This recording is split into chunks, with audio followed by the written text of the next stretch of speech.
Hello and welcome back to the Movie Memo Recaps. Today we are going to recap a 2024 movie titled Canary Black. Please be advised that there will be spoilers ahead. The film begins in Tokyo, Japan, with a deadly female agent named Avery Graves on the rooftop of a skyscraper, preparing for her job ahead. She slips into the building in a low-key manner, killing one of the security guards, and enters the building to finish her mission.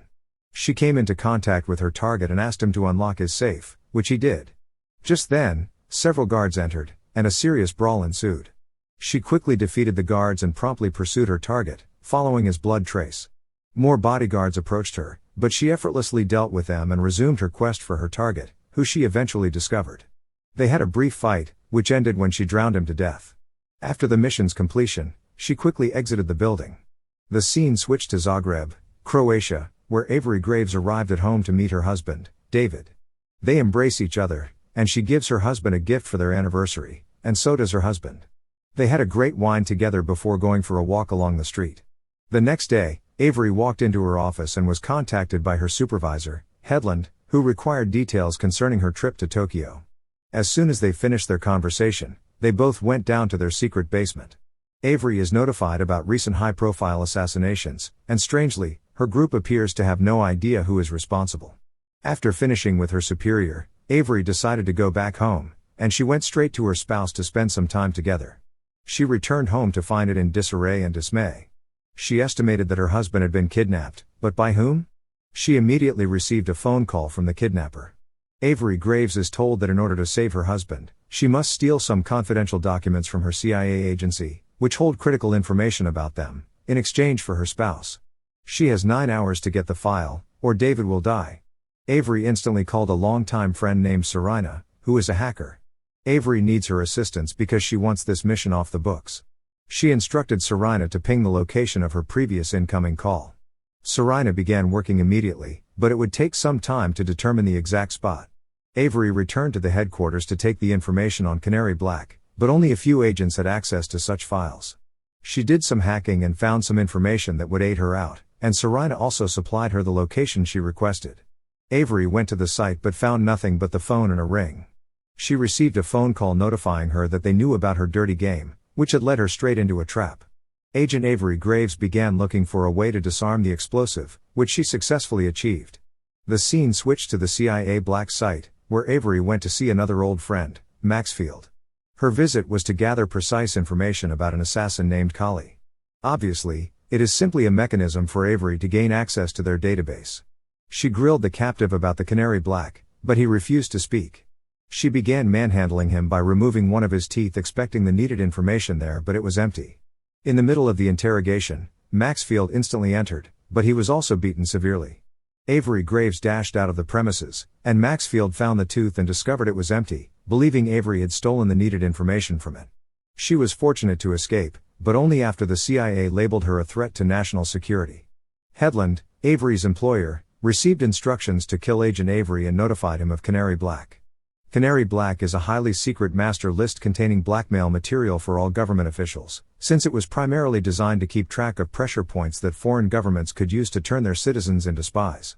Headland is also reminded that his video evidence of his affairs 4 years ago is included in the Canary Black case. Headland immediately gets down to business and tracks down Avery Graves. Avery also resumed her task by sneaking into Headland's residence. She calls Headland from his wife's cell phone, notifying him of her husband's kidnapping and their demand for the Canary Black file, and that she believed it was Kali responsible. Avery begs Headland for assistance, since the situation is now beyond her clearance and control. She also requested he go inspect her house, which is in disarray because they took David. Headland and Maxfield went immediately to Avery Graves' house and found it all arranged, contradicting what she had told him. Headland continues to assume that everything is predetermined. Meanwhile, Avery went to a party to meet a French man and inform him about her blackmailer. She also needed a list of all foreign agents, assassins, and intelligence brokers. Agent Avery then proceeded to her safe house to pick up some cash but was surprisingly confronted, resulting in a serious battle that ended in her favor. Just then, she received a call and answered. Avery was told there was nothing in the briefcase, which was full of money. She also informed them that nothing was in the tooth, but this just enraged her blackmailer, who continued to torture her spouse. She asked for more time but was informed that she only had 4 hours remaining. She requested to meet with Headland and apologized for not alerting him. He also praised her about how well organized her home was and also told her what Canary Black was all about and that his name was also on that file.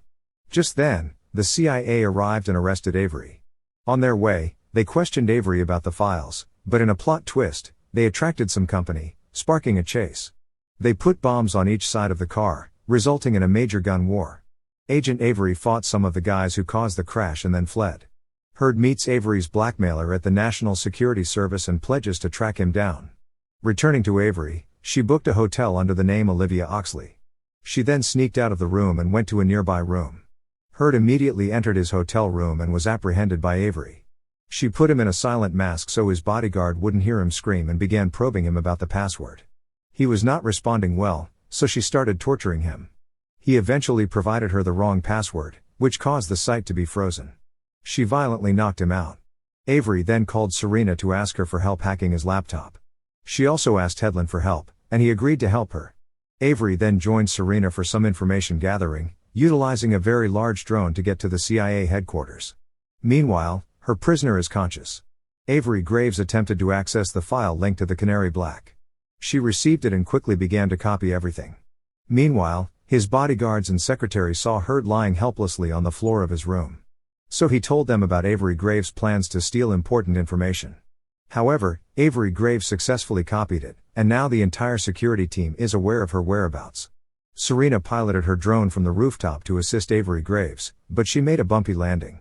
Avery stole a car to flee and also called her superior to track down her phone for assistance. Meanwhile, the blackmailer learned about Avery Graves' successful mission escape. Avery and Serena accessed the files and learned that Canary Black was not about a blackmail list but rather a doomsday virus that targeted each country. So Avery drove her vehicle directly to the meeting site, expecting to receive a phone call with the final location where she would exchange information with her husband, but she was involved in an accident which delayed her. She arrived at the site but was late. Just then, she was attacked by one of the goons who also injected her. Meanwhile, the blackmailer began his goal by going live and leaving a message threatening all agencies in the world. He also shut off all internet and electricity in one country and insisted that each country must deposit at least 1% of its GDP. Hedlund went on to search out Avery and violently eliminate everybody he encountered. But before he could get into the building, he was apprehended and taken to meet the chief of operations. During their talk, he shot Hedlund and tortured Avery Graves. He also brought her spouse and ordered him to shoot him. Just as she was about to finish David off after being shot in the stomach, he fought her and, in an unexpected twist, eliminated her. Avery is surprised and attacks him. He admitted that this was only a plan for her to get the file, but he didn't expect it to go so badly. He also confirmed that he was Kali and assured her that nothing they said was false. They went to switch off the hacker's server, but unfortunately for her, she discovered Hedlund's lifeless body. David went on to turn off the building server as Avery Graves sneaked into the basement. A confrontation breaks out between Avery Graves and the thugs as bullets fly around the building. The CIA heads directly to the location. Avery and the blackmailer meet one-on-one and engage in a fierce confrontation. While the hacker strove to complete his mission by spreading the infection to every country. Avery struggled at first in battle but eventually defeated the head of operations. She saw the upload and ran directly to stop it. She succeeded, and David approached her to apologize. She returned David's rings and informed him it was over. David fled by jumping off the building into the waters, while Avery was apprehended and incarcerated. Hurt asked inquiries, but Avery Graves refused to answer and continued to beat him up. Just then, a lady strolled in and approached her, offering her a position with Me6. She not only freed her, but also assured her of the clearing of all her crimes. Thank you for watching. If you are new, don't forget to subscribe for more recaps. Until next time, have a nice day.